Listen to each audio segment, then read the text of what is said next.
All right, you are now tuned into the Rotated Views podcast. I am your host, Jimmylee Velez. I'm here with Gabe, Manny, and the man himself, Jerry Reeves. Riverfront Moving and Storage. In this episode, we have special guest Jerry Reeves, partner in RMS. We cover topics that range from entrepreneurship, small business, personal development, and much more. We wrap the episode up with quotes from Bruce Lee and Eric Thomas. Guys, if you're new, thank you for joining us. Don't forget to download and subscribe. We drop a new episode every Tuesday morning for your listening pleasure. Kicking things off, man of the hour, Jerry, thank you for joining us here. Super pumped to have you on. For those of us who do not know, explain a little bit about who you are and what you do. Yeah, first want to say thanks for having me. Absolutely. My name is Jerry Reeves. I run and manage Riverfront Moving and Storage. We specialize in household and commercial moving. We're located in Bristol, PA. That's basically what we do. Yeah. So how did you get started in the industry? Okay. To be honest, I never planned on doing moving. Yeah. I didn't plan on running a moving company. I didn't plan on managing it. Yeah. You know, when you're a kid, you don't say, "Hey, I want to grow up and be a mover." Right. Yeah. Like nobody says that. You Yeah. know. I went to school. Went to college. 6 months I was in. Yeah. And I was like, this ain't for me. Yeah. It's not going to work. Like I couldn't adapt. Yeah. The classrooms were too big. I went to Temple. Yeah. Okay. I walked on, played football. Yeah. And I was just like, I just couldn't do it. I had my little tape recorder in my pocket. Yeah. And I would try to record the lessons. I'd get back to my room and press play. It sounded like I was in church. Yeah. It just wasn't for me. I couldn't do it. I was like, man, I can't do this. Yeah. It's crazy. After I went through that, like I was like, man, I can't do it. I just left college. I was like, and I got my daughter's mom pregnant at the time. Yeah. And that situation was real crazy for me. Yeah. I was all over the place. Right. I was trying to figure things out. You're 18, you're 19 years old. So right. You don't really know what you're doing. Yeah. Mm-hmm. And she had complications with the pregnancy, not just with the pregnancy, but even delivery. Yeah. Wow. We had her down at Children's Hospital. We found out a couple weeks before she was born that there was something wrong. We didn't even know. Yeah. It just happened. And for kids that are that young, you go from canceling like a baby shower and possibly like setting up funeral arrangements. Yeah. Wow. Yeah. Wow. So it was pretty deep, man. And that was probably one of the hardest things I went through. Yeah. And she wound up having a C-section, and we had her at CHOP, and she came out and she was healthy. Like she didn't have to get put on any machines or anything. Okay. Yeah. But she was born with no arms. Yeah. Wow. And for me, like it was really hard at the time. Mm-hmm. But even with her mom, she was like, "What's wrong with her? I'm never gonna feel her again." Like it was one of the hardest things I had to go through. Yeah. And you figure when you have a C-section, you have the screen up, and it's like it's the last time you think you're going to feel this baby. And for me, it was like really, really tough, and she came out and I saw her and she's like, what's wrong? And I'm like, nothing. She's perfect. Yeah. And that was hard, I thank God for that every day. Yeah. I do. Yeah. It's just, it's a blessing that she made it out. Like they told us like, she's either going to be stillborn or she's going to have 5 minutes to live. Wow. Wow. Like, how do you tell somebody that's that crazy. Young? You know what I mean? Yeah, that's heavy. Super heavy. Yeah. Dude. And like a year after that, I wound up getting jammed up. Yeah. Couldn't figure things out. Sticking to a street code that didn't exist. Yeah. Put my friends before my family. False loyalty. All the things that you don't think about when you're young. Sure. Why do you think you were were you chasing something that you thought was going to come into fruition, or was it just figuring it out, really just the hard trying way? to figure things out? And then at that time, college didn't work out, then the situation with my daughter. Yeah. And it's like, how are you going to provide and how are you going to do this? And you're still in party mode and you're not really paying attention to what's going on. And you're like, oh, well, you start thinking, hey, well, am I really going to make it or am I going to wind up somewhere else? Yeah. And, things kind of one thing led to another, and my life changed in a matter of seconds, dude. Sure. Wow. You don't say, hey, you're going to plan this out. It just kind of happened. Yeah. And that false loyalty, man. You see the kids now and all that, you know, no snitching and this and that. And like, I get where they're coming from, but these guys nowadays, like, they have no respect. They have no respect. They're telling on each other for no reason. Like, we didn't do that when we were young. Right. We didn't go and just grab a gun or grab a pistol when there was something wrong. Like, we would fight it out, and the next day you'd be best friends. Right. You know, and it's not like that. You couldn't disrespect a neighbor down the street. You couldn't do things like that. You know, and it's like, if you did that, they might do something to you, and then they take you home to your parents, and then you get beat again. You know? It was just like, I'm just from a different era, you know. But it was crazy. When I went away, you know, I got in trouble, and I met a guy there named Dre, and he's like, he's one of my best friends till this day. Wow. And he basically had a job set up for me when I came home. Wow. Like, and the reason a lot of people fail, they either don't have the support system, or, you know, all the cards in the deck are stacked against you. And you go back to what you know how to do. And you fall right back, or you're looking, you know, you're looking past the front door. That's what I call it. It's like you're trying to chase, you know, do what the Joneses are doing, or things aren't happening fast enough. Then you made all these promises to your kids, like, when I get home, I'm going to make all this money, and I'm going to take you here. And then you see how hard it is. And then they're like, now your kids are looking at you crazy. Like, oh, I thought you were going to do this. I thought you were going to do that. Like, with my daughter, because we did a lot of groups, all types of things. With my daughter, when I came home, all I told her was, I promise you, I can't promise you everything that you know that you want, but I'll give you everything that you need. And I promise you I'll never leave you again. Unless, you know, it's my time and God takes me out of here. And I meant it. You know. Well, when you said that, let's back up. You have a lot of time, right? Is that kind of, you're kind of, did you have like a paradigm shift while you're in, and you're just like rethinking how you can, obviously, because you said everything happens so fast. So while you're there, you're like, dang, I got to make this right kind of thing? You have to make a personal choice with yourself. They don't tell you. They'll say, oh, well, we're rehabilitating you. You know, we're doing all this stuff, and you got to rehabilitate yourself. You got to want it. You got to want different. I was never a bad kid. Like, I never went out and said, oh, you know, I hope we get into something. And we were brought up fighting. You know, and you know, that's just how that goes. But how did you meet Dre? Oh, I met Dre. I wound up being in there, and it wound up. I think we were either lifting or we were doing something. We wound up being cellies. Okay. Oh wow. And we got real cool. And I mean, he got out way earlier than I did. Okay. And I mean, kept in contact with me when I came home. And I mean, he basically got me right in the door. One of the guys that was on his crew, he brought me right on. They trained me how to drive the trucks, trained me how to pack the trucks, how to run a crew, everything. Wow. And I wound up being a really, really good mover. Like, I was exceptional. Okay.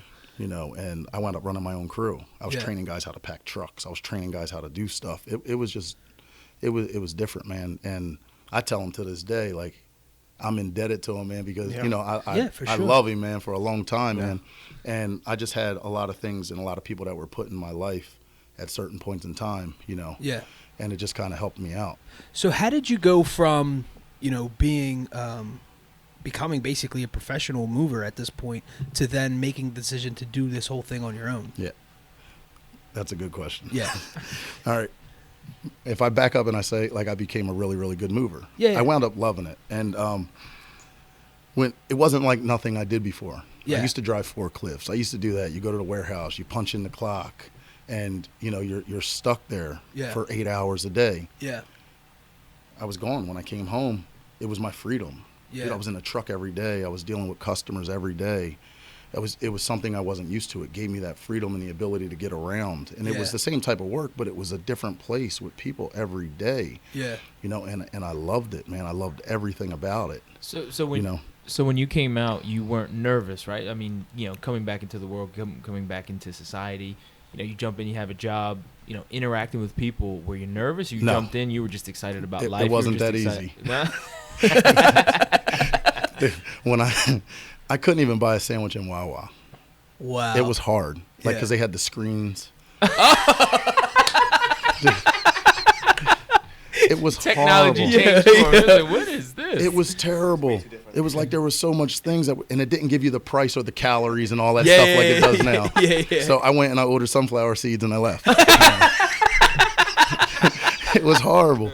And even I remember my brother taking me around and going shopping. It felt like a camera was zooming in on me. I couldn't even buy pants or anything like that. I would just leave. I'm like, I can't do it. It took me a couple of years to adjust. Yeah. But being around people every day and talking to people, especially that company, it helped mold me. Yeah. Because at first, I was just really technically a laborer. Yeah. And I wanted to drive. I wanted to do certain things. I had my license. I had all that stuff set up. And they're like, well, if you're not driving, we hired you as a driver. We're not going to pay you as a driver unless you do it. Yeah.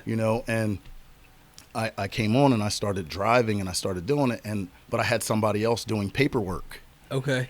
Because I was scared to talk to the customer. And they're like, well, being part of, if you're a driver, you have to do all these other things. Yeah. And he's like, if not, we're going to give you a pay deduction. And I'm like, all right, well, teach me how to do it. Yeah. Because it only took 1 or 2 weeks. Yeah. And then after that, I didn't.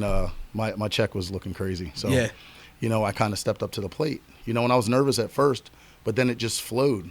Because even though I got myself into some things, like we've always been genuine people. You know what I mean? Mm-hmm.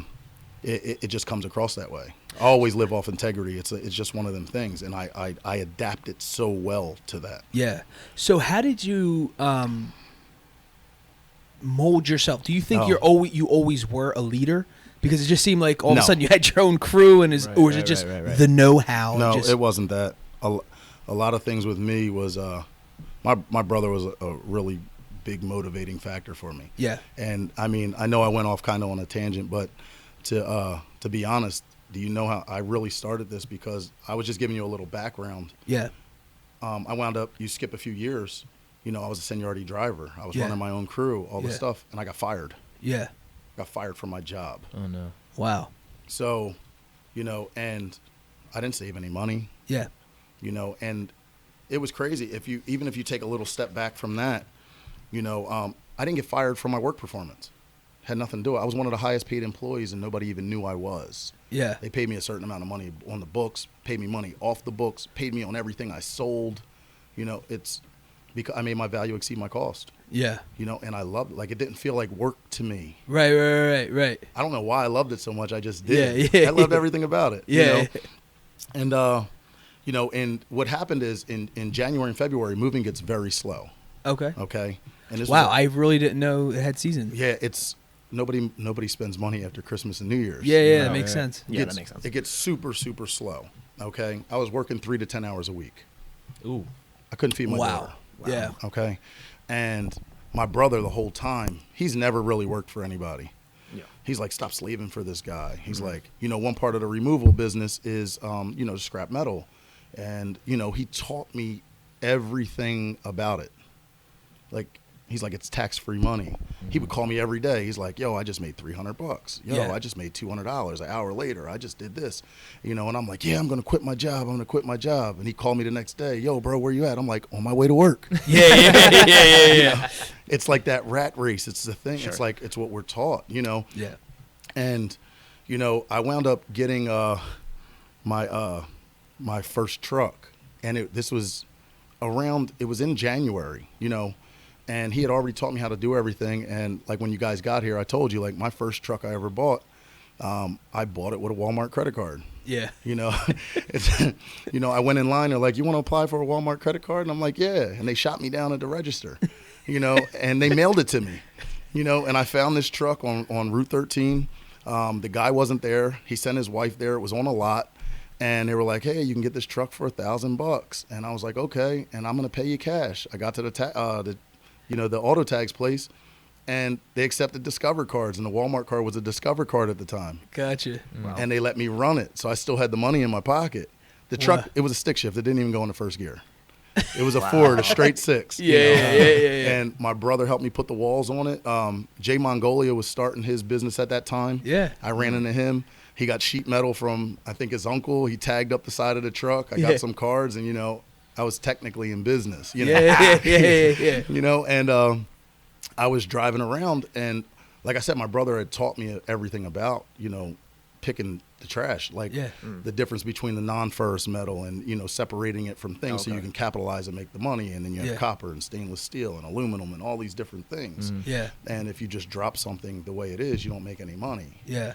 Taught me all the trash routes. Yeah. He took all of the guesswork that he figured out on his own. Yeah. Wow. He kind of gave it to me, Yeah. And I would go to work every day. Yeah. Would show up at work every day, and my truck was loaded. After about 2 or 3 weeks, I was making $150 to $300 a day. Wow. Dude, I'm pulling up at work, and I still showed up every day. If there was no work, now I was leaving. I wasn't waiting to see if there was a call. Right. And I would leave, and I would dump my truck, and I would load it, come back the next day, truck is loaded again. There's no work, I would leave. Yeah. And I planned on leaving in March. Yeah. It was the end of February. He called me in the office. He's like, hey, why don't you come in the office? I got to talk to you. I get in the office, and I shut the door, and I'm like, hey, what's up? He's like, yeah, I just want to let you know this is the end of the road for you. And I looked at him like he was crazy. I'm like, yeah, right. I laughed at him. I'm like, where's my job for tomorrow? He's like, no, I'm serious. And I'm like, well, what's going on? He said, well, I see you got that truck out front. You're not working exclusively for me. And I'm like, dude, I'm working 3 to 10 hours a week. I can't feed my daughter. Yeah. He's like, well, you should have asked me for more work. I'm like, I'm a seniority driver. You give us our folders with our name on them the day before. Yeah. And even though there's no name on a folder with my, and I've been here all these years, I still show up to work 6 days a week, never missed a day, and I'm here by 7 o'clock every morning. Yeah. And he's like, yeah, well, I see that you're scrapping metal. You may eventually think about stealing from me or taking my metal. Wow. Yeah. And my mouth dropped. Wow. And insulted my integrity. Like, I looked at him, I said, are you serious? Because I used to promote his business and everything. Yeah. Like, I went above and beyond, and it hurt me. And I looked at him in his face, and this man didn't blink, and he looked at me in my face, and he said, unfortunately, I am. Wow. And I didn't get upset. I didn't hurt. Like, I was upset inside, but I'm still a man, Yeah. And I walked up to him, and I shook his hand, and I said, I want to thank you for giving me opportunity when nobody else did, and I want to thank you for teaching me everything that you did. And he said, yeah, good luck. Huh. And I walked out that door. Dude, I left out of there, and in about probably a 3-month period, I probably stacked 20 grand. Wow. Just picking trash, dude. Wow. And then I got hurt. Oh, jeez. And I'm like, oh, my God. I was frantic. Yeah. I'm like, what do I know how to do? I wasn't saving any money. I never had money before. I was just spending it as fast as it came in. Yeah. And it was like a lesson learned. I'm like, oh, my God, I didn't finish college. I didn't stack no money. What do I know how to do that can bring in money if I'm hurt and it doesn't matter and I can still feed my family? Yeah. And it was moving. Yeah. I'm like, well, I know how to talk on the phone. I know how to, book jobs. I know how to drive a truck. I know how to teach people how to drive the trucks. I know how to pack a truck. I know how to do everything except bring the work in. Right. I found out that's the hardest part. Unfortunately. Dude, The rest of it's covered. Yeah. Oh my God, it was horrible. I was like, oh, this is easy. This is great. Yeah. And there was a lot of lessons, man. And even at that time, I remember after we had, the trucks, our first moving trucks were U-Haul box trucks. Yeah. Mm-hmm. And my brother was going to buy one. Yep. I said, well, if he's buying one, I have a little bit of money. I'm going to buy one too. Yeah. Mine, the brake line was broken on it. Oh, wow. And we were pulling the e-brake in the parking lot. We couldn't take it on the road. Wow. So we took a chance, got it towed, got it fixed. And my truck wound up lasting longer than his truck did. That's hilarious. That's hilarious. It was crazy. We just learned so much along with the process. J-tagged that truck too. Yeah, it's awesome. And we, I remember I booked my first job. I still had the U-Haul tags on the thing because, I booked my first job. I'm like, this is great. I'm going to go in. I'm going to get the registration. And it's a box truck, so the registration's like $300-400. It's not like a regular truck. Oh, wow, yeah. And I'm like, it doesn't matter. I booked a 1-bedroom apartment. It's going to be like $400 to $600. I'm going to be cool. And I'm on my way to the job. I get a guy to go with me.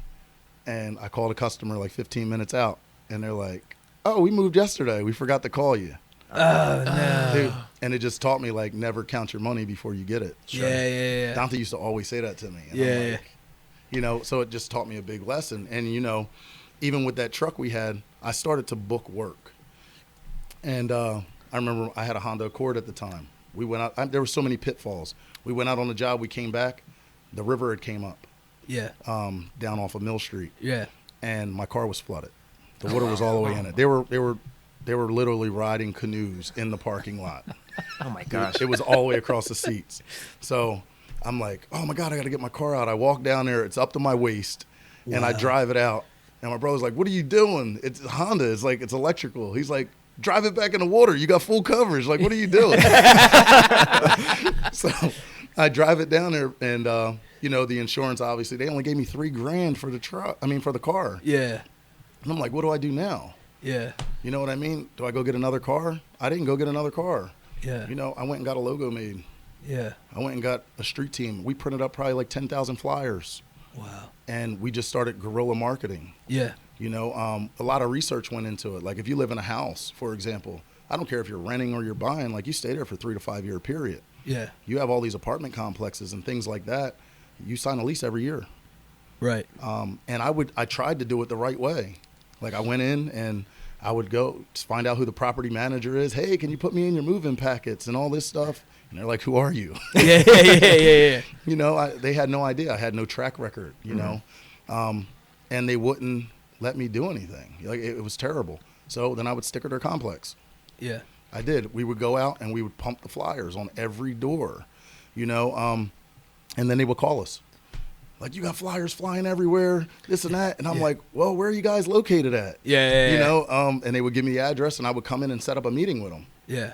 And like, hey, I don't want to solicit your people to move out, but when they are ready to move, you want them to use a good service. Yeah, And this is what we can do for you. Right. And I would set up a meeting off of that. And then there were some things that we would do, and they just wouldn't let me in. You'd be surprised what like a box of Joe and some donuts will do. Right. Now they remember you next time. Yeah, Like, it's so crazy. Yeah. But I mean, it's a lot of things that we did and still failed. Yeah. But we embraced it. And I mean, there was time the business almost went down like 4 or 5 times. And I remember hearing Will Smith say something one time. It was like, you know, there's no reason to have a plan B because it distracts from plan A. Yes. Not like put all your eggs in one basket, but it was like I was already so invested. Like, I can't just fail now. Like, I had to make it work. Yeah.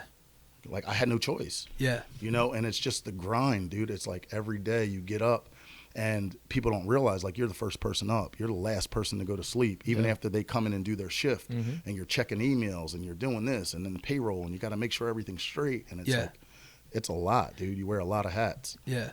So where are you? How are you recruiting your guys? Like, how did you get guys that were loyal to you? You said you had like a street team. You guys are doing guerrilla marketing. Because I know for myself in the things that we do, it's not easy for someone to buy in. You already have to have that rapport, so to speak, with someone, and they're like, whatever he's doing, I'm down for. You know, that kind of thing. I don't know if that's how it operated for you, but how did it really work out? Dude, it's one of the hardest part, even with business in general, is having reliable people, because you only have you. Yeah. There's not another you. Yeah. Right. You know what I mean? And it's like, some people are just here for a paycheck. Yeah. You know, they don't want to grind or build with you, or, you know, and that's probably it's the hardest thing to deal with. Yeah. Because it's like, if you book all these jobs for the guys that you have, and then somebody doesn't show up, you can't just say, hey, well, a guy didn't show up. Well, we'll move you next week. Yeah. Right. You have to make things happen, and you have to go out there and do that. Yeah. It's very hard, dude. Even now, even today, like we can go online and you get the same people.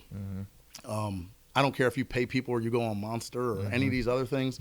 You pay all this money and you get the same type of clientele that you will if you go on Facebook or Craigslist or anywhere else to advertise. You know, and when you start, like, it starts out with friends and, you know, friends of family and things like that. And that stuff never works out.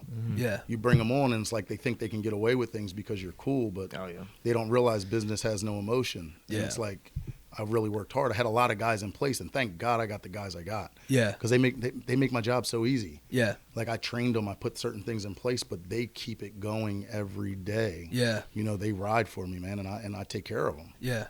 So, you mentioned your childhood, like, you know, me and my family were fighters.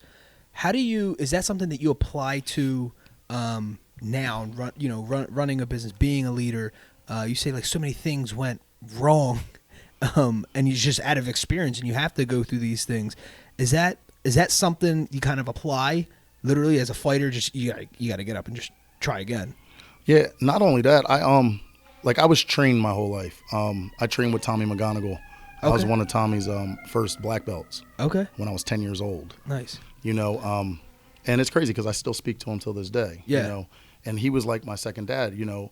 My brother clung to my dad. I was around like with my mom from the beginning because I'm the oldest. But I was training since I was like 5 years old. Wow. And my dad was playing pro softball at the time, and I was training. Right. I was in karate. I was, we were traveling. I was fighting, and that was the biggest thing. And he always tells me, he's like, I could relate. He said, because you remind me of me. Yeah. And I grew up fighting. I remember even a time when I was young, like my dad was a gentle giant. Like everybody loved him. Yeah. He was great. Man. Yeah. And he would always make excuses for me and everything else. He would tell my mom, like, Bon, leave that boy alone. He's all right, And he would make up all these, he protected us to the fullest. And he was a provider. He just was. Yeah. I still remember even like from a young age when I was a child. I remember one time I went to school. I had to be in kindergarten. I remember it till this day. And I came home. Somebody had took my lunch money. And I came, and my dad was a monster. My dad was like 275 pounds. He was a bodybuilder. You could put cups on his chest. He was a big boy. And he's like, boy, why are you crying? And I came home, and and he's like, what's wrong? I'm like, I didn't eat today. Somebody took my lunch money. He's like, somebody took your lunch money that I worked for? Yeah. And sent you to school with? And I was more terrified of my dad. Than anybody else. Like, he's a monster. He's my hero, but he's also like, all right, I'm not messing with him. He's too big. And I was like, I'd rather, duke it out with somebody that's my size and my age than my dad. Right. So, and then after that, it was like, I never really lost a fight again. Yeah. Like, I've always done that. And I love, like, when people challenge me. Yeah. And like it's just one of them things. I've been fighting since I was young. Like, we grew up on a block. Like, we didn't have everything. Yeah. I remember my mom used to get food stamps and send us to the store. This is like before the access card. Yeah. And taught us how to pick trash in like aluminum cans. Yeah. And Sam's Club, I don't know if it was called that at the time, but took some initial money, took us there, and we were even running a store out front of our house with the cotton candy machine, the ice pops, and all this other stuff. And then the money we made, we couldn't spend it to get what we want. We had to go and get more product. Right. Yeah. So there was a lot of things that were instilled in us when we were young, and they just used the resources that they had, because they also still said, hey, go to school, get a good job, go to college, get a good job. Yeah. Right. And neither one of us finished college. Right. But they used what they had to teach us everything they could, and I'm grateful for it. Made me fight every day. But in retrospect, people right down the block from us, we thought we were struggling. We were blessed compared to the people down the block. Yeah. We never had the lights off, and we never went hungry. Yeah. And they made do with what they had. But I know my mom, even till this day, she'll say things to the kids like, she was like the second to the youngest, and she would get the shoes passed down. They were dirt poor. Yeah. And they would have the holes in them by the time she would get them. And things like that. Yeah. Like, she even says things to my brother's daughter, like, I know you're not cutting the crust off that bread. Yeah. You know what we had to do? So there's a lot of things, that we learned as we came up, and once I got to a certain age, I just thought I knew everything. Yeah. But we've been fighting our whole life, and we still fight every day now. Absolutely. Even in the same town that we're in right now. Like, Absolutely. even this company, we opened this company in the community that we grew up in. Right. You know what I mean? And we've had a lot of issues, and I don't know if it's, directly towards us, or if it just has to do with we don't fit the mold of what's going on out here. And, we're still here. Yeah. You can't stop something that, I believe in something that's a lot stronger than the people that are around me. Yeah. And I believe you have a plan that's set out for you, as long as you go the right path. You got a choice. Yeah. But I worship somebody who's way stronger than the people that are around me. So absolutely, I don't take it for granted. So I'm like, there's nothing else you can really do to me that I can't handle. I've been through everything you could possibly think of. Right. Yeah. Mm-hmm. What's your motivation? My motivation? Yeah. Definitely my kids. 100%. Yeah. Kids, my mom, like my kids, just because I think as a provider and as a parent, your job is not only to be able to provide for them, but also to make sure they're okay when you're no longer here.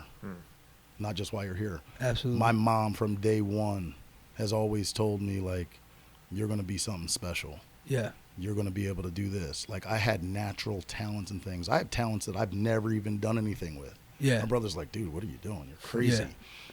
And probably right there at the top is my brother. I can't even really put it into words. He's one of them people, he motivates himself. Like, for example, we're from the same cloth, but if you have like A, C, and E, I could figure out B and D. Right. Like him, he can have nothing. And you could say like, oh, you can't make no money off them cigarette butts out front. And he'll come back a week later and be laughing at you and have pockets full of money off of cigarette butts. Right. Like, and he's a true entrepreneur. You know, true entrepreneurs create other bosses. And he's done that multiple times. Yeah. Like, and he continues to do that, you know, and he teaches me things every day. Just about not being complacent, because once you think that you figured everything out, that's when everything goes down. Right. You know what I mean? And you just got to keep going. You have to grind like you're broke. Yeah. You have to do it like you have nothing, and you live the way that you lived when you had nothing, and you still give. If you don't take care of people along the way, and you're not genuine, and you don't have any type of integrity, and you're just selfish and you're about yourself, it'll never work. Yeah. If you don't put God first, it's never going to work. Yeah. You know, you have to do that with everything. Yeah. That's how I live anyway. Yeah. You know what I mean? And not saying everything's going to be peaches and cream, because it's been a hard road. It's still hard sometimes.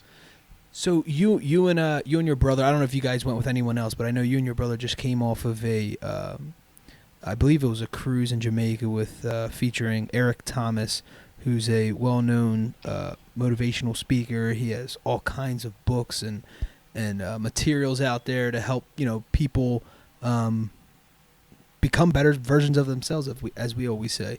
What was that experience like? Why did you go to it? And, you know, what did you get out of it? Yeah, well, he basically, he called me and he's like, because Dante's birthday was on the 21st. Okay. And he's like, dude, I want to go to Jamaica. They have this motivational speaking thing, you know, and Eric Thomas is going to go. And at the time, I didn't even know who he was. Yeah. You know, but my brother, every morning, he would send me all types of motivational stuff. Yeah. And he still does. Yeah. And I was like, well, I'm down. If it's going to, you know, if we can hear some other stories and it's going to make us better. And it's in Jamaica. Like, right. It's a win-win. Yes, I'm going. Yeah. You know? Excuse me. And, you know, I was always scared to get on planes and stuff. But we went there. We met E.T., we met CJ, we met his mom, we met all these people. And just in general, the things that they talked about and the things that they were setting up and the things they were doing in the community. And, you know, you spend all your money and your last money and you have an event and not one person shows up. Wow. And think, like, it was just crazy. And then they just talked about, like, 4 different animals. Like you have 4 types of people. Like, you have a gorilla, you have a flamingo, you have, you know, a chameleon and a turtle. And all 4 animals, you got to figure out basically, like, what you are. Yeah. And then after that, after you figure out what type of animal you are, then you can be better at business and other things. There's ways to figure things out. Because, like, for example, in business, like, if you're a turtle and you're slow and you're never deciding on things and you can't figure things out and you always, you know, you're very meticulous and you do things right. But, you know, if you're in a meeting or you're in a boardroom, if you're not a gorilla, like, they're going to chew you up and spit you out. Right. Like, there was all these scenarios he was given, and I haven't really did the assessment and figured everything out, but there was just 4 levels. Then he just talked about relationships and things being like, all relationships should be 51-49%. All of them. He said at the least it should be 50-50. He said, but there's so many relationships that are out here that are 80-20. He said, you got to get them people away from you. Cut them off at the neck. Wow. You have to. Because if not, they bring you down to their level, and you can't survive if it's always one-sided. You know, there's just a lot of things that I just picked up on, and I mean, it was great overall. Like, they had nutritional people there talking about things in general. Wow.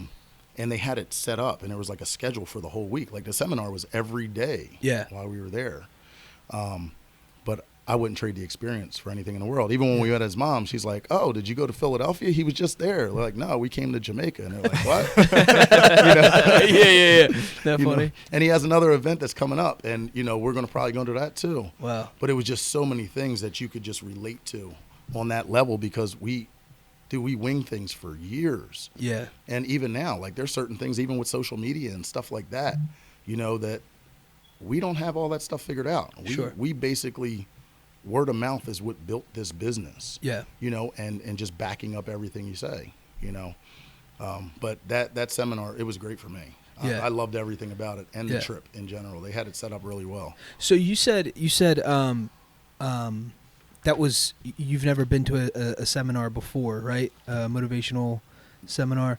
Is personal development something big in your life? I know you said your brother sends you, texts and stuff in the morning, and obviously you just came off this, and you're going to grow from here. Obviously, trying to move on to future events. But was that something that you tap into at all? Personal development, it's super important, dude. Yeah. You got to go hard or go home. Yeah. Like if you come in and you half-step things, that's the same results you're going to get. Mm-hmm. Right on. Like it just is. You have to. The hardest person to even deal with is not even everybody on the outside. A lot of times it's yourself. Mm-hmm. Absolutely. The hardest thing I ever did was looked in the mirror and broke myself down to the core. Yeah. And there's some things like you tell yourself all the time, like, "Oh, I'm perfect. There's nothing wrong with me." Sure. But when you're only lying to yourself and God. I mean, you could lie to everybody else. You can't lie to yourself. Right. You know, and it's like, how long is that going to last? Like, and it's like you have to be motivated. You have to be driven. You have to go out every day and just grind, man. And no move is worse than a bad move. Yeah. You got to get your feet moving. You got to do things. And I'm not saying everybody can be a boss. Yeah. But you have to do things. If you do the same things every day, you're going to get the same results. Right. Don't wake up and complain about this and that. Do something different. I don't want to hear that every day. Yeah. It's like, dude, do something different. If you're miserable and you don't like it, just go somewhere else. Even Yeah. when I was working somewhere else, they would complain. They're like, how do you smile every day? I'm like, what are you talking about? Like, you're going to be here for 8 hours, sometimes 12. And if you're miserable when you first get here, Right. dude, at 12 hours from now, it's going to be a nightmare. Right. So, but you have to do it. And but sometimes I do need motivation, my brother's a little different. He's just motivated. I mean, he wakes up like, bing. He's just ready. And I struggle still sometimes, you know. And I don't have everything figured out. Dude, I'm not no better than anybody else. We struggle, and I make mistakes. The problem is now, like when you make mistakes, it's on a way bigger scale. Sure. Absolutely. It's not $100. Like it's tens of thousands of dollars that you can lose.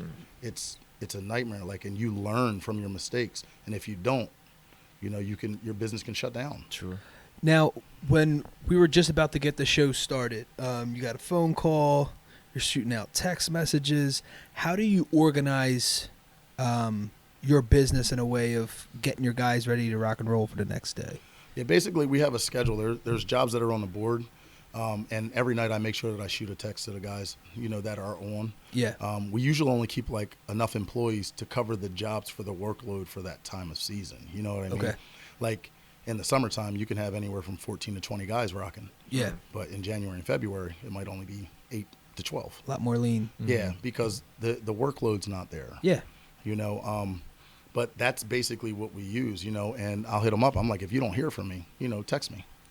And usually we work on a seniority system too. Like the guys that have been here for a long time are obviously going to work more hours than the guys that just started, but that's basically the system that we've had in place. So do they meet here in the morning, or they just meet at the location? Do they have their own trucks? How does that all work? We have a lot now where all our trucks are. Okay. So they meet there, and the paperwork will be in the trucks the night before. They have lock boxes on the truck, so they come in, the paperwork's already there. We have a big trailer there that has all their supplies, everything. There's those trucks are specifically there just, for protection. It's all barbed wired and everything, cameras everywhere. Yeah. But they used to be parked, in the parking lot. Yeah. They're not there anymore. But, we had to make adjustments. Sure. And that's what they do every day. They used to meet here every morning. Wow. But then it was like, all these guys are out front, Right. And then there was just all types of things that were going on. And, Yeah. then they started complaining about the trucks. Yeah. And, it was just, we're like, let's just get the trucks out of here. Yeah. And, even the business, I don't know how long we're even going to be here. Yeah. We were looking at a place in Ben Salem. We were looking at Diamond Furniture. Okay. And I know my brother went up there. Right off a street road? Yep, right off. Yeah. It's perfect location. It is, yeah. 95's right there. For a storage facility, Yeah. and the turnpike's 3 miles down the road. Exactly. We were going to move to Ben Salem, and they basically shot us down. You could have went to the variance hearings and all that stuff. Yeah. But they said to run a storage facility in Ben Salem Township, it'd be a great business for this township, but it has to be on 5 acres of land, not 3. Oh, jeez. You know, and they shut down. Yeah, they shut down Royal Farms too. You know, Wawa has a lot of pool up here. Yeah.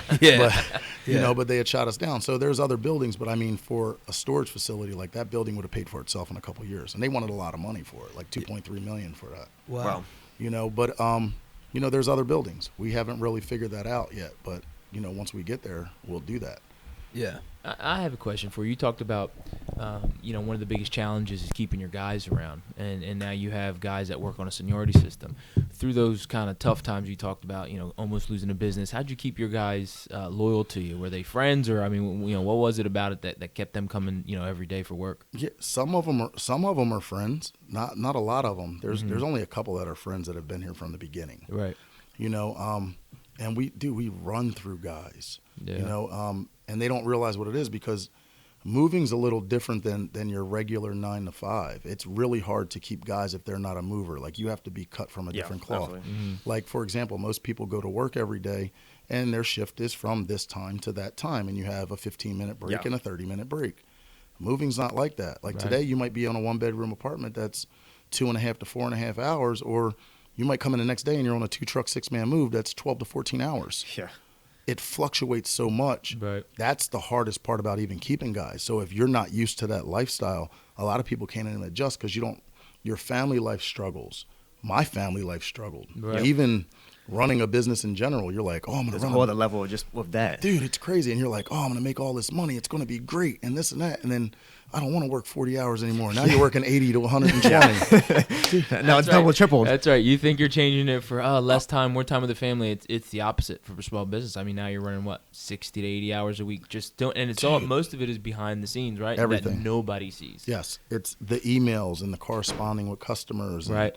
Everything from running credit cards to just everything, confirmations. And, Right. there's so many things that go on with business that you don't see that's going on. Mm-hmm. And then even if something goes wrong and dealing with customers and it's so much.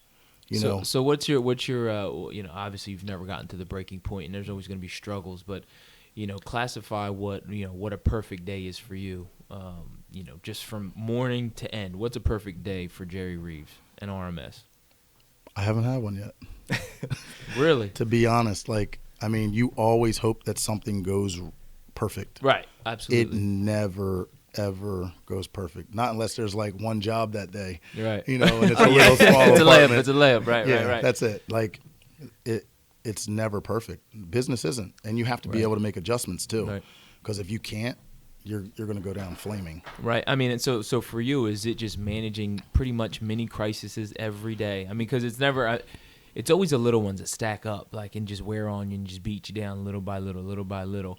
How do you manage that? How do you correspond with your customers? Talk to Dante. How do you go about it? Yeah, it's the micromanagement is the hardest part with this. It is. Even as far as if we didn't have the women that we have in the office, for my side, I would be all over the place. Yeah. Because they manage a lot of the paperwork and all that stuff. With moving companies, there's a lot of legalities and things and rules and regulations and things that you have to follow. And if it's not followed to a T, they could take your licensing and your operating authority. Wow. So you really have to know what you're doing. You can't just wing things. Sure. For example, a lot of people don't even know, moving is regulated by the Public Utility Commission. Oh, okay. Really? Why? Wow. I don't know. Yeah, right. I guess that's just how they categorize the business. It is, and it's if you don't have a PUC number and you're a household moving company, you're illegal. Wow. It took us 2 years to get a license. Nightmare process. I remember you talking about that. Yeah. Oh my God, nightmare. Yeah. So it's you go to get licensed, and it's not like being an electrician or something. If you're an electrician, you go to school, you get your certification, you go to your local municipality, pay whatever the dues are, and you're licensed in that township. Moving's regulated by them. So you put in an application. It's $350 for the application. It goes in. It takes them 6 to 9 months to review it. Wow. Okay, and in that time period, you have to prove a niche for your service in the application without saying, "Hey, I'm working already, and I know I can do this." Right. That's what I'm saying. Can you operate while it's pending? Or no? You're operating illegally if you do that. No, not at all. So, and then if you filled out everything right and they accept the application, then it goes on the PA bulletin, and every moving company in every area you're trying to move in gets to protest against you getting a license. We had 11 moving companies protest against us. Dude. Wow. And now you need a lawyer for litigation because for a startup company that has no money in order to go back and forth. And they're like, oh, well, you want to open in Bristol. We can't stop you from getting a license, but we're going to keep you in Bristol and Levittown. They try to keep you away from the places that have the clientele. Sure. Wow. And you weed yourself out. You know, there was a lot of moving companies that opened the year that we opened. There's only a couple of us left. Yeah. And did you know one another? Huh? Did you know who they no, were? I had no idea, but it comes out and you can see who's applying and who's not. Right. I don't even follow that stuff. I know. That's what I was gonna say. I'm like, if you want to work and you're out, there's so much work. Just come out here and work and grind. Like, yeah. And I mean, they had to go through the same process also. Sure. But for me, it's like you do all this stuff, and it's like they can't really protest you in Philadelphia. Yeah. Because Philadelphia, like the population, there's so many people. Yeah. You can't possibly say, hey, I can cover all of Philly. Right. It's impossible. Does everybody want to cover certain areas of Philly. Sure. Yeah, but it's true. It's facts. But it's like this is the land of the free, home of the brave. Like, who knew it would be so hard? And you do all the things to do the right thing. Yeah. Right. And there's so many roadblocks and things you don't know. And then it's like finally we're like, we got licensed, dude, and we're like, this is great. We're gonna go out. We're gonna get all these contracts. It's gonna be great. And they're like, oh well, by the way, you can't 1099 your guys. You got to get workers comp. Wow. And you got to get it through Swift, and they charge you 39% off the top. Wow. For a company that's already not making any money. And like for other businesses, I don't really know how it is, but for moving, not only do you have the licensing, but you have your GL policy, you have your commercial auto insurance, you have your workers' compensation, you have cargo insurance that's like a balloon insurance in case something happens to the stuff in the back of the truck. Right. Bondage insurance, all this stuff. And it's like, how do you survive? And in the beginning, you're renting trucks. Right. Dude, it was crazy. Like, even when I started this company, there was things that I put in place that separated me from other people, but it almost shut me down. Like most movers, if you move, I don't care if you're moving one piece or if you're moving an apartment, they'll tell you, hey, we got a 4-hour minimum. We have a 6-hour minimum. So you owe them for 6 hours worth of work, whether they do anything or not. Right. Like, move whatever you want. You owe us for 6 hours, no matter what. Yeah, because you got to try to stay. You gotta try to stay competitive, but also make money. You have to make money, or you're gonna belly up. Yeah. And there's rules we have to follow too. Like if you're doing local moves, you have to charge by the hour and charge a travel time. So you'll see all these people on Craigslist and all these other places. They're like, hey, we'll do your move for this flat rate. They're illegal. We're not allowed to do it by law. Yeah. Wow. Like if you're moving over 40 miles, then it's based on weight and mileage of the load, not time. Okay. Like we have rules that it's super. If not, they take your authority. You can't operate. Wow. They have a lot of regulations. Like they come in, they audit you. They do everything. They check your drivers, make sure they're drug tested. They check everything. Why do you think it's so heavily regulated? Because you're in trucking and hauling. Yeah. You're going across state lines, other things. You could be transporting anything. Gotcha. Like even as a household moving company, like we could take your grill from out back, but we can't transport the propane. Gotcha. Coin, currency, firearms, ammunition, liquor. There's certain things. Live plants I don't take either. Because there's no way to really protect them, Yeah. But there's just certain things that you're not allowed to transport, anything combustible or, especially in the summertime. You figure if you're in a truck, even when you're packing that truck in the summertime, say it's 90 degrees outside, it's probably 110 in there. Yeah. Go ahead and put propane tank or something in there if you want. Right. It can explode. Yeah. So they have the rules in place for a reason. I think it's for good reason. Sure. You know what I mean? But I tell people every day, the number one question people ask me about moving, like when they call, they're like, hey, are you insured? And I'm like, of course we're insured, Yeah. But the number one question you should ask somebody is are they licensed? Right. Because if they're not licensed, they're not regulated. And the problem with that is they could be the nicest guys in the world, show up at your front door in a rental truck. They had a website up, had a Metro phone with a Google Voice number attached to it. Hey, we'll meet you at your other location. Your truck don't make it. Right. And you don't know who was there. Or they break up all your stuff. You don't have no recourse. Or they get to your new property and they slip and fall and get hurt and sue you because they ain't have workers' comp. Wow. Dude, and people don't think about it. They just think about the price. They don't think about the quality of the work. They don't think about those type of things. Yeah. And I mean, there's a ton of people I talk to. I don't win every job. Sure. And when I talk to people, like, transparency is what works for this company. Sure. It just does. I'm straight up and down. This is how it goes. And that's how it is, you know. Like, pet peeves for me, like, are the worst is when you go over and beyond for somebody and you take care of them. Yeah. And you agree on a price, and then the quote that you send them is spot on. And you get to the end and there's time to pay, and they're like, hey, is that the best you can do? And they try to have you. No. Like, what? Sharpen your pencil. What do you got there for Like, me? like Yeah. what? This isn't a negotiation after Yeah. the scope of the work is done. Right. Right. It's crazy. Yeah. But there's so many things that you just don't know. And when you're not taught these things, you're kind of just going through the motions and you're winging it, and then you're failing, but it's costing you money every time you make the wrong move. Yeah. Dude, but I embrace the failures just like the success. Yeah. I'm super humble. Yeah. Like, a lot of people don't know how to take me, you Yeah. know? You know, I had some unfortunate situations, man, but that's not really the person I am. Yeah. You know, I take care of people every day, dude. Yeah. I love it. I'm super humble, man. I put God first with everything I do, man. Yeah. And I think that's, and we used to do things for people, like, we were brought up like that. Like, you take care of people even when you have nothing. Yeah. I'm not saying, like, do something to where it's going to hurt and you can't take care of your family. Sure. But you have to do things. You have no idea how many people you run across every day. And there's people that, you know, like, there's people that are suicidal. There's Yeah. people every day. And they made a thought of doing something to themselves. And just a smile or a hello sometimes could change their whole.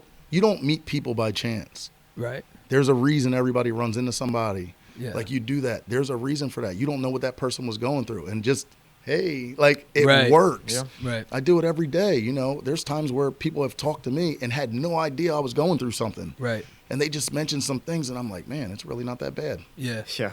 You know, and you take a step back, and, Yeah. and you have to do that, and you have to regroup, man, and just be fortunate for the things you don't. I mean, the things that you have, because most people, especially if you're on social media, like, most people are on social media every day, and that's somebody's highlight reel. Absolutely. That's not real life. Yeah. Absolutely. Oh, you see this person, they're going away. Look how happy they are. And Yeah. then you're out at the local bar, you go somewhere and you're talking to them. They're like, oh my God, dude, I got to get away. Yeah. You know, and everybody goes through that, because Yeah. relationships, like, you have guys, and you have guys, my brother says it all the time, and he learned it in church, you know, like, guys work off respect and women work off love and emotion. You're never going to really see eye to eye, man, but you got to figure out how to, you know, get through things together. Yeah. I talk to him every day. That's why, you know, we sound very similar. We talk alike, you know, Yeah. but we still have different personalities. You Sure. know what I mean? Yeah. And we bring different things to the table. So What would you say to I don't know, maybe like late teens, you know, early 20s, kind of just someone who's just lost, can't really gather all, you know, it all together, and are just trying to make way. They're not having any, you know, wild thoughts or anything, but they're just lost. yeah, you know what's crazy? Even my daughter, my oldest daughter, Yeah. she was going to Penn State, Yeah. and she stopped going. Yeah. And I'm like, what are you doing? Why'd you stop going to school? And she's like, well, you figured out you didn't like college in 6 months. Why can't I? Yeah. That's the response I get. Mic Wow. drop. You know, Bam. yeah. Got him. So for me, and I'm like, well, you don't got a plan. That's the Right. problem. Right. But it's not like a conversation my mom might have had with me, like, oh, you have to go to college, this and that. Because obviously I found a different way. Sure. But I told her, I said, what are you passionate about? And she's like, I don't know. That's the problem, you know. And nobody knows what they want to do at that age. Yeah. And I asked her, what are you passionate about? And she's like, I don't know. And I'm like, well, I'm going to tell you like this. Figure out what you're passionate about and figure out how to make money doing that. Yeah. And I'll help you figure it out. Yeah. I said, because money does not make you happy. Yeah. I promise you, it does not. Yeah. You went from somebody who had no money to makes a lot of money. Right. It doesn't make you happy. Yeah. It doesn't. You have to find out what you're passionate about, because I don't care how much money somebody pays you. If it feels like work, you were going to go to work and you were going to hate your life. Yeah. And then later you're going to look back like, I wish I would have did this. Yeah. Yeah. And you have to help people along the way. Yeah.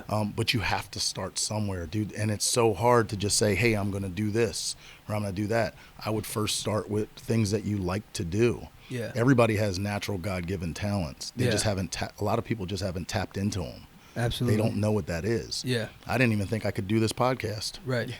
Be honest, like, even up to when you guys got here, I'm like, dude, I think I got to go to the bathroom. Yeah. You know, it's like, and I have no problem like sharing or talking to people, but But it's like once the red light comes on, it's like, you know, everything gets silent. Right. But you have to get your feet moving. You have to. You just got to try something. Dude, we failed at area. Like, there's so many things. People just don't see about it. They don't see what we failed at. Right. And then they want, the worst is when they want the results. And they don't know how many times you failed to get to where you're at. Sure. Yeah. Like when you're like on your last and you max out all your credit cards and you do all this stuff to make sure your guys get paid every week. Yeah. And you can't pay your bills and you're still trying to keep the doors open and you have no money for advertising. Yeah. So the only thing that you can do is go and get flyers. Yeah. And pump them. You know, there's so many things, dude. You can't advertise on the internet, like especially in the moving industry. Those national companies are paying $10 to $15,000 a month. Right. To be on the top page of Google. I don't care if you pay $5,000, $6,000, $8,000. You're never going to be there. So you have to find something different. Yeah. That separates you from somebody else. Yeah. And I did that. I was like, dude, the only people that are in business are Chinese stores and pizza shops, and they pump flyers every day. Yeah. And we had like 8 different versions, and only one worked. I had one customer one time with a flyer. She's like, oh, well, where are you guys located? It's not on the flyer. So I was like, all right, well, maybe that'll work. And I put the address on 5,000 flyers, and I didn't get one phone call. Wow. Dude, and it was a lot of money for flyers because you're only ordering them in a certain – if you order them in bulk, they're way cheaper. Sure. And I took them off. Like, we had all these different versions. There was only one version that worked. Yeah. We still have them till this day. Yeah. That's what I hand out every day. Door hangers, everything. It's the same version that I had 10 years ago. Wow. And then I would find an area, and then we would circle out. And then we would come back 3 months later and keep doing the same thing. Because the more people would see it, like even with the flyers and things like that, that flyers are active and they're passive. The people that are actively moving, especially in complexes every day. But it's also passive. They know they're going to sign that lease again or move somewhere in 6 months to a year. Yeah. So they hold on to it because the flyer is nice and glossy. Yeah. Right. Okay. Yeah. And it's like, and it's also, you got to realize too, it's people that are looking for a deal. Okay. Yeah. I haven't pumped flyers in 2-3 years. Yeah. You know what I mean? Also been on the internet for the last 3 years. But a lot of those companies that I think tried to start and they failed so fast is because we built $1 million company, dude, from word of mouth. Yeah. Not from the internet, because you go and get a website and you pay these people, they're targeting you too. As soon as you get your EIN number and all this other stuff, you start getting phone calls and, hey, we'll set up your website. And I see that your Google listing isn't doing this. And we'll do this SEO optimization for you and blah, blah, blah. And you pay these people in Yellow Book and all these people. And after you make that down payment, you can't even get nobody on the phone. And you just paid them $1,500 that you had to work hard to get. Yeah. And they don't back up what they say. And then you're stuck in a contract for 6 months to a year. Like, and that's not the only one. And you have Yelp and you have all these different places. Right. And it's crazy. And you have to figure things out because then your website is just floating in space. Mm-hmm. Right. Nobody sees it. Right. How are you going to get them there? Then you're renting trucks and you're trying to float costs and you're doing all this stuff. And it just doesn't work out, and they fold fast. Yeah. There's a lot of movers that were around here. They ain't here no more, even since we're here. And we don't get any walk-in traffic. Right. None. We're just here. Right. You know what I mean? Yeah. But we do a lot of work. We do a ton of work, dude. Yeah. So in wrapping things up, what is one thing, maybe two, whatever, you want people to know you for or remember you as? Everything now is really about creating some type of legacy, man. Yeah, for sure. I'm just at an age, I'm a little older than a lot of people. Yeah. I don't want to be known as, oh, that guy there, Sure. No, I want to be like, yeah, that guy, has really done things and changed his life and really came out here and helped a lot of people out, dude. Absolutely. That couldn't help themselves. Absolutely. Even with moving, it's not even just like, it's not about the money anymore. Like we have a platform now where we can really help people. Yeah. And I haven't even gotten to that level. There's 4 levels of business. Like my brother will tell you, like first you got to learn how to make money for yourself. Then you got to make money for others. Then you have others make money for you. And then you have your money make money for you. Yeah. It's only 4 levels. Yeah. And I'm telling you now, I'm probably only between 2 and 3, maybe. Yeah. And he's at 3 and 4. You know what I mean? There's just different levels, but you have to embrace where you're at and capitalize it and then master your craft and what you're doing and don't have any angles. Yeah. If you're BSing somebody, you get a gut feeling. Yeah. You can see it. You can feel it. Yeah. I can. Yeah. The funniest is when somebody's trying to get over on me, and I know you're getting over. Yeah. And you really think that just because you got what you were asking for, that you really got over. Right. But inside, I was like, hey, like I knew what you were doing the whole time. Yeah. You know, and you just got to keep moving forward, man, and try and be better every day than you were the day before. Yeah. You have to, man. And even when you can't get up, man, get up anyway. Yeah. If you wake up in the morning, man, you're winning. I love it. I promise you. True. So, is there anything else I know you got a lot of notes. My man wrote a book over here, so to make sure, is there anything you got on your notes that you have to say? Yeah. I don't want to cut that short. Yeah, I didn't. I was just looking at the questions, and I just started writing, and I haven't followed anything since we. Yeah, it usually happens. That usually happens. know? But that writing process does create the creative juices going anyway, so it actually is helpful to do that. There's a lot of things. Like I know, like specifically, like I have certain things that I remember about moving, like as far as when I got one of my first contracts. We didn't really make any money. Yeah. And there was these guys came in and they bought up all these properties, and you know, they told everybody they had a certain amount of time to move out, and they would give them money towards a move if they stayed on the complex or with one of their properties, or if they moved out, they just moved. But they had to go because they were renovating the places. And there was a lawyer that I moved there probably a year prior to, and he kind of gave me the inside scoop. And once I got the inside scoop, you know, I wound up going, and I happened to go on his job. And when I went on the job, he told me what was going on. I was like, well, where's the property manager? You know, I wanted to they had 4 buildings. I mean, there's probably 700 apartments on that one complex. Wow. Like, and I went in and I talked to him, and it was funny because the guy's name is Steven, but you know, he was like, hey, I'm Stefan. Yeah. You know? Yeah. And I'll never forget it. And I met him, and he was like, well, what can you do for us? You know, and I was new at the time, you know, so I kind of, to get my foot in the door, you know, I kind of made a deal with them where, like, for 1-bedroom apartments, I would and these are in high-rise buildings, so it's not like moving an apartment where you could park the truck right there. Right. Like, these moves would take forever. Very you have involved. to walk from the dock to the elevator. There's only but so much stuff you could fit on the elevator. Then you get up to the top of the building, and they're all the way at the other end of the hallway. Wow. So I made a deal with these people. We wound up doing like 300-400 moves for these people. Wow. And they were supposed to be packed and ready to go. And there was a guy that I met. This is probably this move sticks out to me the most. Yeah. And I'll never forget him. His name was Captain Witt. And he was from New York. And he was in a wheelchair. And his hands were, you know, crunched up. Yeah. And he couldn't pack anything himself. Yeah. I found out later, like, he owns all these halal restaurants, like, up and down, like, Manhattan, down Times Square and all this other stuff. Wow. And it's 50 Cent's uncle. Wow. You know, but at the time, like, he wasn't packed, and it was one of the last moves. And he has all this nice stuff. Yeah. And I was like, dude, well, you're not done, and we can't do it. And I went and I sat and I thought about my daughter. Like, she's in a wheelchair, all types of stuff. Yeah. And me and my guys, they came and they rocked out, and we still did it and packed up all this stuff, and we got them out of there. And I wound up being really cool with them. Yeah. You know, and we wound up talking. I went and met with him a couple of times after that. Wow. And before he finally moved all this stuff up to New York. Yeah. But I wound up meeting with him and talking to him, and it's crazy because my guys had told him, oh yeah, well, he produces music, he does this and that. And he told me, he's like, you know, whenever you have whatever you're doing together, he said, just contact me and I'll make sure he gets it directly. You know, but I never really had it figured out. Yeah. So I still haven't. That's something natural I do. Right, and I right. still haven't done it. You figure Wow. this is Yeah. 10, 11 years later. Like, Wow. I still haven't. I didn't want to exhaust that. And it's crazy because as much advice as I can give somebody to start, Yeah. and I tell them, just get up and do something. And I've been successful at something that I never planned on doing or had talent doing. Yeah.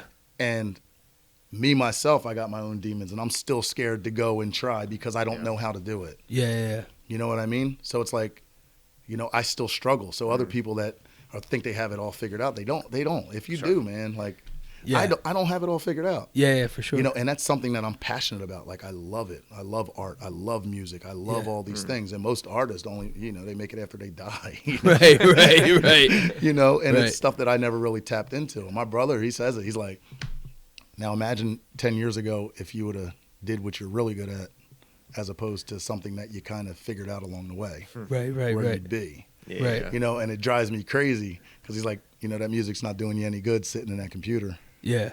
You know, and I knew everybody. Yeah. You know, I was in the studio with some of the friends that I knew, and they know, you know, Freeway and Case Smith, Will Smith's nephew, and they got me in there. They're like, hey, just bring your machine and dump it. Yeah. And I'm like, just dump my machine? Like, you mean you're going to have all my music?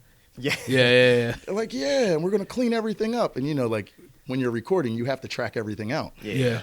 But for me, I'm like, I didn't know anything about computer. I'm like, so you're going to have all my music. I don't know you from a can of paint. Yeah. And I was just like, no. And it wasn't like, hey, well, just hope something happens or somebody does something or blows up. Yeah. Like, I had to make money when I came home. I had to work. I had to do certain things. Yeah. You know, so for me, I mean, I didn't mean to go off on a tangent, but it's just, I still have my things like that I haven't figured out either. Yeah, for sure. You know, it goes to show you I'm human, dude, and I'm in touch with myself. Yeah. And I know what I'm good at, you know, and sometimes I still get a little nervous and I don't know, I don't have the right answer. Yeah. I'll tell you, I tell customers every day, like, if you have a question and you got an answer and it got to do with moving, I'm gonna give you the answer. If I don't know the answer, I'm gonna tell you I don't know. Yeah. You know? Like, I got too many people around me that think they know everything. I'm not that guy. Yeah. If I know it, I'm gonna tell you and I'm gonna mean it. Yeah. You know, because you have to be accountable every day. Yeah. If you're not accountable for the things you do, man, like, Yeah. I don't know. I can't even consider you a man. Yeah. I am. I just, you know, and I demand that. I demand, you know, there has to be some level of respect with me. Yeah. You know, because I grew up that way, you Yeah. know, and I give it. Absolutely. 100%. I mean, until you do the wrong thing, and then you just have to cut it short. And I don't even give it the energy. I don't feed it. I'd rather just cut you off and keep it moving. Absolutely. You know. Nice. All right, cool. So there you have it, folks. Thank you for having us. Is there any way anyone can reach you? You got a phone number, website? Yeah, phone number. You can reach either me directly at 215-921-0276. The direct landline, the office line is 215-458-8831. Riverfrontmovingstorage.com is our website. And you can even reach us through, you know, Gmail. We do have a Facebook page. Also, we don't have the Instagram or anything set up. We don't really use the social media as much. But we have things in place right now where they're working on it. They're rebuilding the websites. And we're going to have people in place to do that. We can finally get to that level where people are managing that. That's Absolutely. I mean, as we speak, that's what they're doing now. Nice. Good. So. Awesome. Well, thank you for having us, man. We'd like to close things out with quotes, and the first one is by Eric Thomas. When you want to succeed as bad as you want to breathe, then you'll be successful. And the second one by Bruce Lee. Knowing is not enough. We must apply. Willing is not enough. We must do. So there you have it, folks. Riverfront Moving and Storage. In this episode, we have special guest Jerry Reeves, partner in RMS. We cover topics that range from entrepreneurship, small business, personal development, and much more. We wrap the episode up with quotes from Bruce Lee and Eric Thomas. Awesome. Guys, thanks again for joining us. The Rotated Views podcast was produced for self-development purposes. Huge shout out to our sponsors. This episode is brought to you by the Blessed Lifestyle brand. That is BL3SSED.com. Also sponsored by The Motivation Files Unleashed. This motivational mixtape will be your fuel for success. Available on all platforms. Guys, don't forget to visit the website, JimmyLeeVelez.com. Follow us on Facebook and Instagram at Rotated Views. If you have any inquiries or questions, email us at info@JimmyLeeVelez.com. On behalf of myself and the rest of the crew, we wish you massive success. Stay blessed.